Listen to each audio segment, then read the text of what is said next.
Welcome back to another episode of Tabletop Crowd. I'm your host, Kristin, and today I am joined by Craig, and we're going to be talking about Secrets of the Vibrant Isle, which is a solo tabletop RPG about exploring a fantastical island.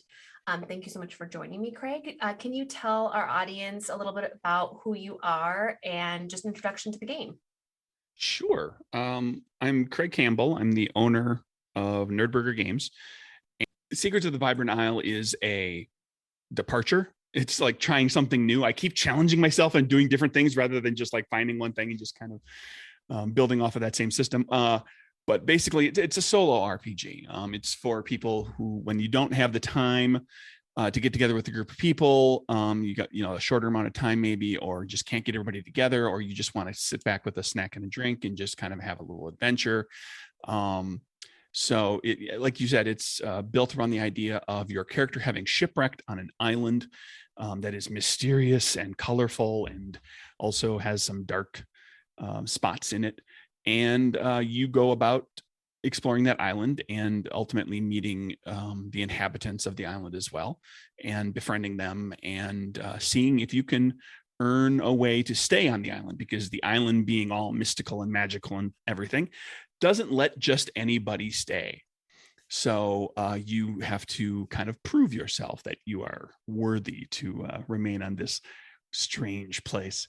So it's sort of a cross between like a relatively rules light traditional RPG and a sort of a choose your own adventure kind of book. There's a lot of, you'll make a lot of choices, and that'll send you to a lot of different little explorations on the island.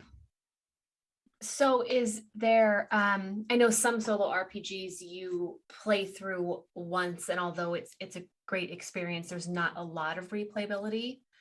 Do you think that because it's like a choose your own adventure that you could play this game more than once?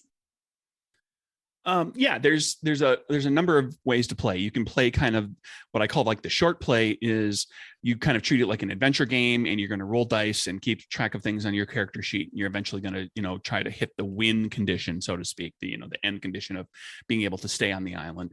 And you can play that in about depending on how quick you are to write stuff down and roll dice and everything, you can play that in a couple hours. There's also options described for if you wanted to journal the game as you go. You can use everything in the game as sort of writing prompts for creating a journal of your character's experiences on the island. You can map the island as you go. There's other ways to increase your play time to 3, 4, 5, 6, however many hours, depending on how in depth you get with mapping and journaling. And so as far as replayability goes, then the hope is that you can play it a few different ways. And there's a lot of different explorations, like the encounters in the game are called explorations. There's 90 of them. So you could potentially only, encounter 20 or 30 per time that you play. And eventually you'll start to repeat, but eventually, there's always something more to find. And then also, as you play, one of the centerpieces of the game is meeting the inhabitants of the island. And they are not defined in the game. They will be created by you as you go. Like, you'll encounter them multiple times, and each time you'll add a little more information about them. You'll start by just describing kind of what they look like from a distance, like how, are they really tall? Are they really short? Like, do they have any strange features? Eventually you'll get to the point of like developing what sort of strange abilities they might have, like little magical things that they can do, or things that they're very good at. And you'll eventually be invited to the community and make one of them into a friend of yours who accompanies you on your explorations on the island. So, and because of that, you can play that creation of the inhabitants differently every time. There's random tables to roll on, or you can just pick the thing that kind of appeals to you at the moment when you're playing that version, that go around. So there's a lot of ways to vary the experience. And then, of course, as we are all humans and have memory that kind of fails us eventually, if you set the game aside for a while and come back to it down the road, you'll forget some of the specifics of the game. And so I think it's certainly not the infinite replayability of a typical RPG, but there's quite a bit to it. Yeah, 90 encounters is quite a bit to it just on its own. So it sounds like the encounters are separate from the inhabitants that you're meeting. So can you talk a little bit more about the encounters? Like what will they encounter? Is that completely up to the player? The encounters are, well, basically it works like this. There's a bunch of different things you can do on the island. You can scavenge the shipwreck to find gear that's useful. You can create protections for your camp, which are ways, those are things that'll help you to deal with some of the problems that you might encounter on the island, like curses. And you can eventually, start meeting the inhabitants as well. And then, like one of the big things you can do is go explore the island. And when you go to explore the island, you roll percentile dice. You've got 100 different results. If you roll doubles, you encounter the inhabitants, and you go to that segment, and you eventually get through multiple inhabitant encounters. And then if you roll any of the other 90, then that's what takes you to all these other little explorations. And each of those is written up on a page. There's usually about 3 per page. So there's like a little bit of prose that kind of describes what the situation is, what your character encounters. And then there's the twist of like, okay, well, what's the problem? What's the challenge to be overcome? And then there's some dice rolling, and then a description of success and failure and what happens. And then some of the explorations are just like, well, you gain this thing or you lose this thing, like just something happens. But in some cases, a lot of cases, you'll be making trait checks. Very cool. I mean, I was sold at shipwreck. I was actually sold with the art, but the shipwreck sounds, being able to explore the island sounds very cool as well. Backing up briefly, because I didn't ask you about this, how does character creation work for a solo RPG? Well, how does character creation work for this RPG, but also how do you think that differs, if at all, from like 2 or more player RPGs? Well, it's very similar to a traditional RPG in this game. You've got 4 traits that kind of cover everything that you're going to do. There's discover, interact, learn, and survive. And so everything that you do kind of centers around those things. When you create a character, you'll have a certain number of points that you can assign across those 4. And then you'll also have some points to spread to 3 other scores that basically function like a track. You've got worry, wonder, and willpower. And worry kind of represents like how apprehensive you are about being on this mysterious island. Wonder is like how wowed you are by everything that you see. And then willpower is kind of, your inner reserve of just kind of getting it done, doing with whatever you need to do to be successful at what you're trying to do. And each of those is like a currency or resource that you can spend. So there's different things that you can spend worry and wonder and willpower on. And that's the bulk of the character creation. And then you've got like, gear and things that you can find, and there's magical stuff and all that sort of thing. I like wonder. All of them are good, actually, but wonder specifically, I'm not sure that I've come across that in another game. So I really like that one. I know that you, although we're not joined by them today, I know that you have a co-designer. Do you want to talk a little bit about the role they played in creating the game? Shireen Gilchrist, on Twitter, she's Mad Fishmonger. I've known Shireen for a few years, and she's written a little bit for each of the 3 supplements for Capers, which is kind of my flagship game. She wrote for Capers Noir and Covert and Offworld. And when I got going on this and realized kind of, wow, I'm going to have like 90 encounters to write. When am I going to start repeating myself, or just like not breaking out of my particular mindset of like what these encounters could be? There's going to come a point where I'm going to hit a wall and think, oh, I'm just going to start like kind of doing the same thing. So I figured I should get somebody involved to help write all of that. And so I developed the rule set and kind of the basics of the game. We talked through a lot of it, Shireen and I, when I invited her to co-design, and we kind of hashed out the details of all of the kind of rule stuff. And then when we wrote the explorations, she wrote 2/3 of them. Of the 90, 60 of them are all her, just with, editing and development that went into them, but they're all pretty much her ideas. And there's plenty of encounter ideas that she came up with that I would have never come up with. They just, like, my brain doesn't work that way. Sure.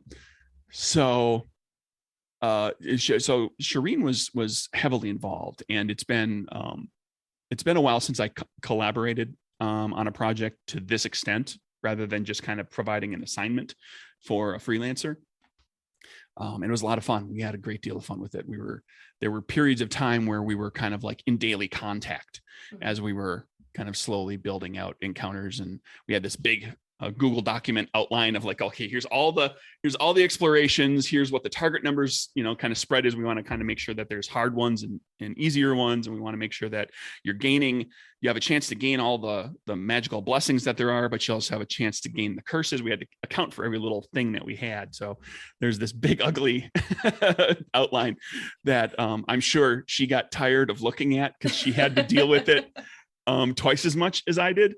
From having to do 60 of the encounters, and she developed the outline too. Like, basically, she laid out like what the encounters and everything would be, and we talked about stuff and made tweaks, but she developed a lot of that. So it's been a lot of fun. She's co-credited, credited as co-designer for this game, certainly. Yeah. What inspired this game? Yeah, well, I'm so curious. I have not played all of your other games, but I am familiar with them, and this seems different unless I'm missing something. So I'm curious. It's very different. Yeah. The game came out of like three things. First was, you mentioned the artwork. Mm-hmm. The art is actually where it started. The art is by a woman named Gemma, who she's at Ashen Wave on Twitter. You can check out her artwork. And she draws this really beautiful, colorful, lots of saturated colors, lots of vibrancy, and really kind of fantastical stuff, just purely out of her imagination. Like, she's not doing fan art or work to order or anything like that. It's just like whatever strikes her. And she's done a lot of it. And I came across her artwork a couple of years ago and just started following her on Twitter. And as I started seeing more and more of the artwork, I thought, there's a game in here somewhere. Like, I just have to come up with the idea for a game that embraces, for which this artwork would be ideal. Yeah. And about a year ago, I approached her, asked her if she'd be interested in licensing her artwork for a game. Should I come up with that idea? She said, yes, absolutely. And then, another year or whatever passed. My friend Derek Kamal, who designed Heavy Metal Thunder Mouse, ran a Kickstarter earlier this year for a solo game called The Broken Cask, which is where you play a tavern owner in like a fantasy world, and you run your tavern and deal with guests and send adventurers out on quests and things. Nice. And I was like, ooh, solo game. This is interesting. I kind of dug into it. And Kamal, Derek and I got talking about it, and I learned a little bit more about what he was doing with it. And I thought that'd be like a great challenge. I'd like to make a solo game like that. And the initial thought I had, because I had been bouncing around, that's the second idea, right? Yeah. The third thing was I had been bouncing around the idea of doing something kind of inspired by Lost, the TV show, with like this mysterious island, right? Yeah. And so the initial inception of Secrets of the Vibrant Isle was for something more like Lost, where it was going to be kind of foreboding, and like there's like strange people on this island that are out to get you, and all mystery, constant mysteries. And while I was pondering that in my head, one day in Twitter, I came across some more of Gemma's artwork and said, wait a second, no. Like, let's make this light and friendly, yeah, and use this really colorful artwork. And that's where the game came from.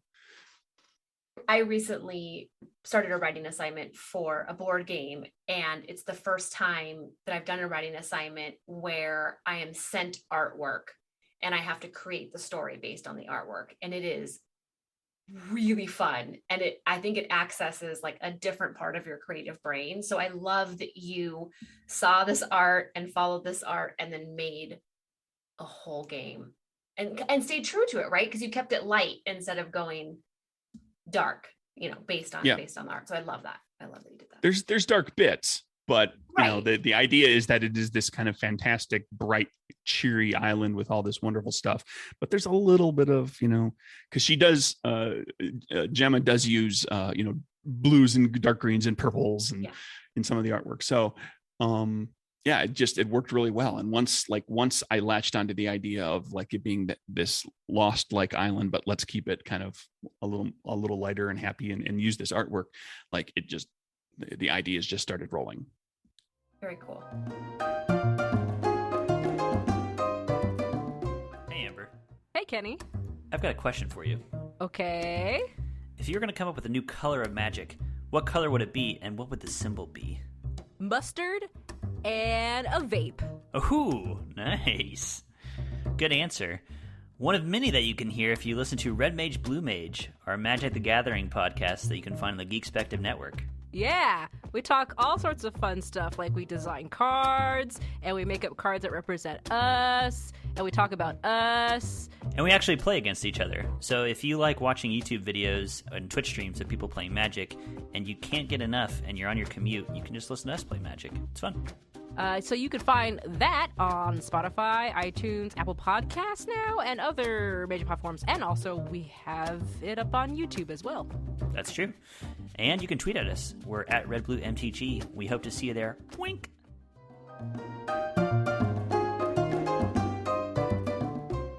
I've seen some of the artwork on your Twitter page. I'm assuming, well, I shouldn't assume. Is there more artwork that will be released during the Kickstarter?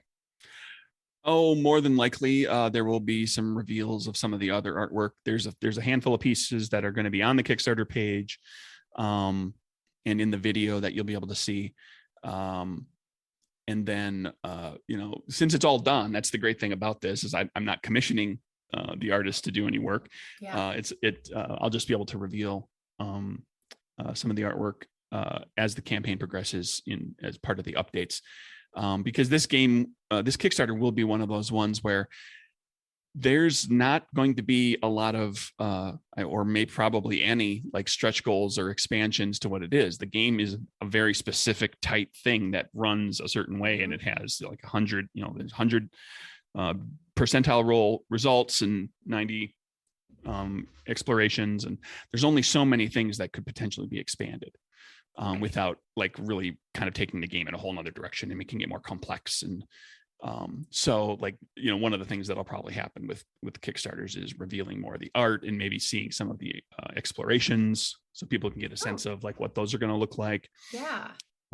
It'll be interesting because there's so much of it done all the way down to the artwork level. And actually to the point of like, I've done a mock-up of the entire game because I had to give people the whole thing to be able to play test. And, it's going to get a proper layout, and the mock-up doesn't necessarily look like what the end result will look like. But it's a fully playable PDF with like bookmarks and everything so that you can bounce around to the different pages. And yeah. Which is not always the case when you take a game no. Kickstarter, right? it can very often be like, well, things are still in editing, or there's still 2 chapters to write, or yeah. I was going to ask you if you commissioned any specific art, but you are licensing all the art, so it's all of it is artwork that Gemma completed already. Correct. I really like that. So I dug through her entire Twitter feed as far back as I could go. I looked at where, like her Instagram and other places that she posts, because she sells prints of stuff too. So I looked at, just looked at everything I could, and I just went through and I kind of picked and chose. I was like, okay, here's pieces that are, because also it's an interesting situation, because when you're commissioning art, you can get the exact size, right? You can get like, I want a full page piece, I want a half page piece, I want a little piece of spot art. Mm-hmm. And I was working with what she had created. And I knew I was going to need full page. I knew I was going to need half page. So I had to think quite a bit about like the whole layout of the book and figure out, okay, where will I have space for a half page? Where will I have space for a full page?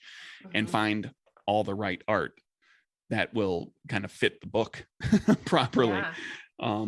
So it was a little bit of a puzzle It was a little bit like playing Tetris with words and pictures, much earlier than I normally would, or the layout designer would. Right. Speaking of physical book, are you doing a PDF only? Will there be a physical book and a PDF? Do you not want to share that information yet? No, it'll be a PDF and a soft cover book. It'll be print on demand through Drive-Thru RPG for the soft cover. And then, but I'm working very hard to make sure that the PDF will be very playable. The idea being that you could have the PDF open on your computer screen. You could have the character sheet, have that be a form fillable PDF, so you can write down all the stuff and checkbox things and everything.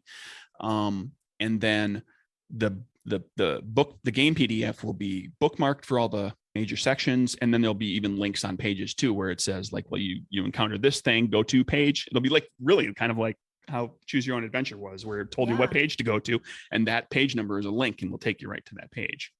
Oh, very cool. So there's going to be a lot of care and time and probably experimentation into making sure that the PDF is very playable, and it allows you to play the game like on your tablet or computer, because I can see this game being really good for people who are, waiting for the airplane to arrive, or they're taking they're in the passenger seat of a car and they're just driving somewhere, or they've got, they're sitting in a waiting room somewhere. They can, and the game can be broken up into pieces. You don't have to play it straight through in 2 hours. You can, play it to a certain, you can play for half an hour and just kind of bookmark where you're at and come back to it later.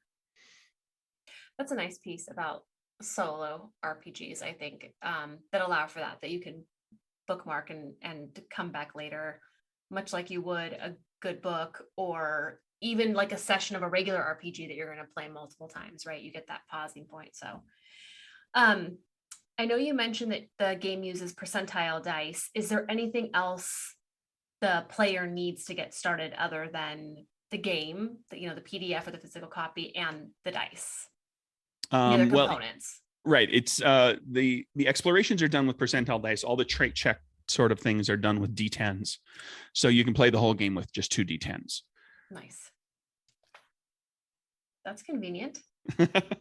And, for those people who are playing it online, you can find a dice roller that'll roll 1 or 2 D10s or do percentile dice pretty easy. There's like the dice rolling isn't weird where you would have a hard time finding like the right roller app. So pretty straightforward. It does. I don't play a lot of solo RPGs. I have play tested for friends solo RPGs more than I've like purchased and play them on my own. So I'm not extremely familiar with what's out there, but I really like the way this one sounds. I like that you can have exploration. I like that you can make a friend. Yeah.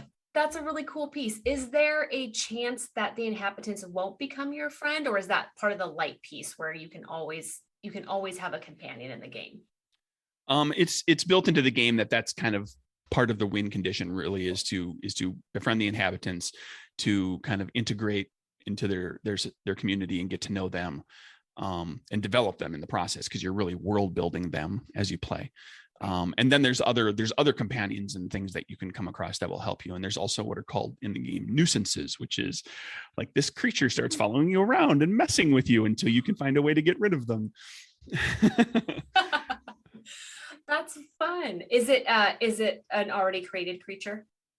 Yeah, those other ones are already created because they have very specific detrimental effects that they bring to the table. There's one, for example, that like it hangs around at your camp, and every day that, or let me double check that. Did I change that? Things got play tested. Which version of the game am I referring to in my memory? The time spider. There's a mechanic in the game for you to be able to return to a location. So like if you go to a location and you don't manage to succeed at the thing you're trying to do, you can make a note of what encounter number that is, and you can only do it so many times.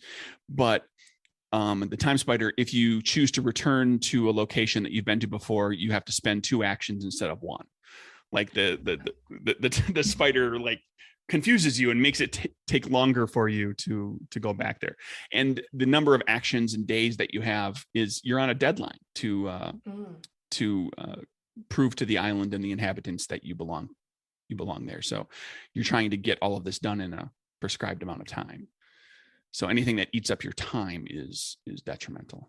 Very cool. And I know you also mentioned magical items or armor or things like that. Is there one example that you can share with us? I'm really interested in what those look like. Sure. Well, I did them as blessings and curses, which is your character gains access to these things. So they're not physical items, but they're magical effects that you can make manifest.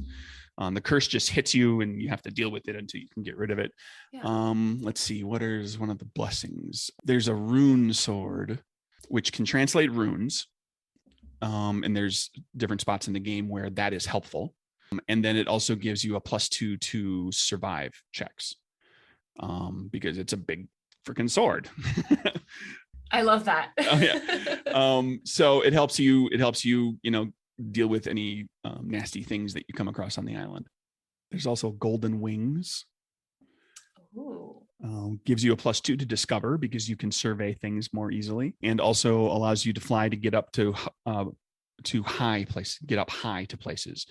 And like runes and high are both in the game. They're keywords that are called out. Like you've got equipment or blessings that can help you to do these things. And then when you're in certain explorations, if you are able to do those things, they allow you to bypass something or to automatically gain something without having to make a trait check, because like you don't have to decipher the runes if you have the rune sword that just does it for you.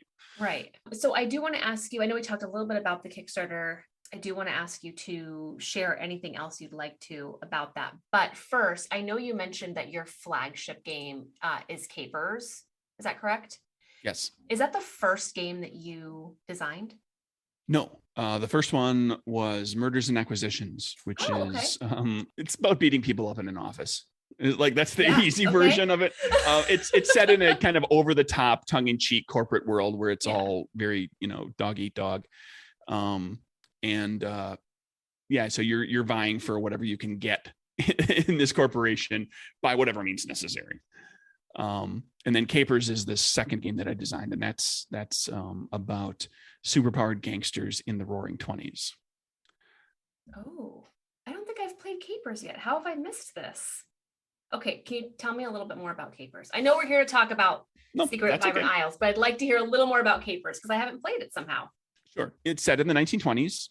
Prohibition is in effect in the United States. Alcohol is illegal. And you are playing gangsters who are, trying to get rich off of the fact that the United States government did an incredibly stupid thing and made alcohol illegal. Because historically, it was a terrible thing to do. It is responsible for the rise of organized crime in the country. So you get to play the kind of anti-hero, the idea is that it's more of, you're playing the romanticized version of the gangster from 30s and 40s and 50s movies, not like really the, honest to goodness, like what these people were like, because most of them were murdering thugs. You play, but you have superpowers. Superpowers have arisen in the world. They're kind of street level superpowers, not like no one's going to turn the earth backwards on its axis or mind control an entire city or anything like that. But you've got access potentially to these. You can also play a regular person without powers. And the game uses a playing card mechanic that's sort of a card flipping, press your luck, sort of a gamble. Like every trait check is a little bit of a gamble. You're flipping cards and deciding whether you're going to keep the card you have or go to the next card, in which case you lose the previous card. So you might end up getting a better flip, but you might also end up failing. So no dice, just playing cards. All playing cards. Is it like your standard deck of poker playing cards? Yep, standard deck of cards with two jokers, the good joker and the bad joker. Oh, what do the good joker and bad joker do? The good joker basically is like a ramped up version of an ace. It does you get an extra action, and it's basically you're successful at whatever it is you were trying to do. And it's as good of a success as you can get. And then the bad joker is you fail at whatever you're trying to do, you suffer a complication, and your turn ends immediately, and you can't spend any of your moxie points to do anything else. There's like nothing you can do. Like your turn is done. And talking about the setup, like how many players is it for? What's the play time? This sounds like a really fun game. Well, Capers is kind of a fairly traditional RPG. So a GM with multiple players. I've played it with as few as 2 people. Actually, I've done demos with 1. I imagine you could probably play a game with 1 player just fine. Yeah. But it works. I personally think it works best at like 3 to 5 players. I've run sessions that have told a complete story in 2 hours, but like 3 or 4 maybe is more typical for most groups. So your other games, are they all card based, or have you done both? Capers is the only one that's card based, although there's multiple supplements that take the game to different time periods and kind of progress the world of the game. So, but there's other games that are, a lot of I design a lot of games that roll d6s, like you roll pools of d6s. That's pretty common. Die Laughing is all d6s where your dice pool is diminishing as you play. Good Strong Hands and Nowhereville, that's going to be fulfilled very soon. Is all a d6 system where you're rolling multiple d6s for versus target numbers and trying to get at least one of the dice to hit that. So I have yet to do anything in the D20 system realm or, Powered by the Apocalypse or Blades in the Dark or any of those things. But I'm a sucker. I like to design my own system specific to the game. One of these days, the challenge will hit me, be like, oh, I've got a great idea for a Powered by the Apocalypse game or a Blades in the Dark style game or whatever. And then I'll dive into that too. Yeah. Yeah. Do you have any ideas already brewing, or just a future challenge? I don't have anything specific brewing at the moment, but there's almost certainly I'm gonna use Fate or one of those systems, Savage Worlds or something. At some point I'll hit a game and be like, ooh, this would be perfect for this system. Yeah. It's just a question of when I get that. It took me 2 years to find the right game for the artwork. It might take another 2 years to find the right game for a particular published system. I took us on a tangent, of course, to bring us back to Secret of Vibrant Isles. Can you share a little bit about the Kickstarter? The Kickstarter launches on Tuesday, October 5th. It'll run for a month. And because, again, of the nature of the game and how it's kind of a self-contained thing that is kind of the length that it is, I'm keeping it very simple. There is one backer tier, and that's $15. That gets you the PDF, and you'll ultimately get a link to purchase the soft cover at cost, which will be super cheap because it's a soft cover. And then and that'll come with the you'll get the form fillable character sheet as well, so you'll have everything you need to be able to play, minus the dice or pencils if pencils are the direction that you go. So yeah, very straightforward. And there'll be add-ons. You'll be able to pick up some of the other games. Oh, you're gonna do add-ons. Yeah, absolutely. Cool. I've got offset print run games of copies of Good Strong Hands and Capers both that are sitting in a warehouse for the last year and a half because of COVID and no conventions. So I've got these big piles of books that are just like, I wish I should have sold 100 of these in the last year. So yeah, I'll be getting some of that stuff up on as add-ons at a little discount, and you'll just have to, you'll have to deal with shipping, of course. But for those people who are new and, never saw the games before, or who can't make it to conventions where you can otherwise buy these nice offset print run copies, you can get them through the Kickstarter. Perfect. Well, I just said I wanted to pick up Capers, and now I know how to do that. So thank you. And the Kickstarter is going to run for about 30 days. Is that right? Yep. Great. And folks, if you're listening to this the day that it drops, the Kickstarter will be coming out tomorrow. But even if you're not, as long as you're listening to it during the month of October, you can find the link to the Kickstarter in our show notes. So please go check that out.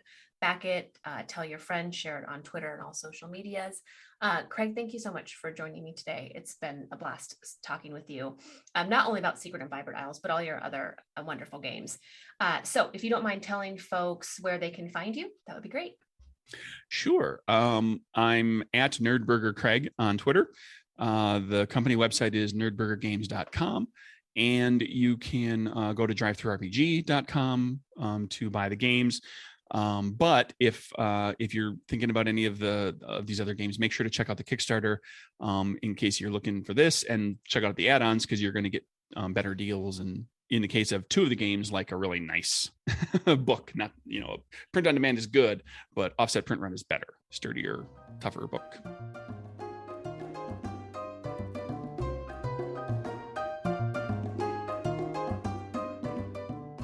Hey, Amber here. I would like to thank you so much for listening to Tabletop Babble, Tabletop Crowd, and Tabletop Spotlight, all the tabletop things that we have going on here lately. For show, news, announcements, updates, and all that jazz, you can follow us on Twitter at Tabletop Babble. Also, it would be really, really helpful if you left us a rating and review on Apple Podcasts. It really does help the show out a lot. Anyway, thanks again, and we'll see you next time.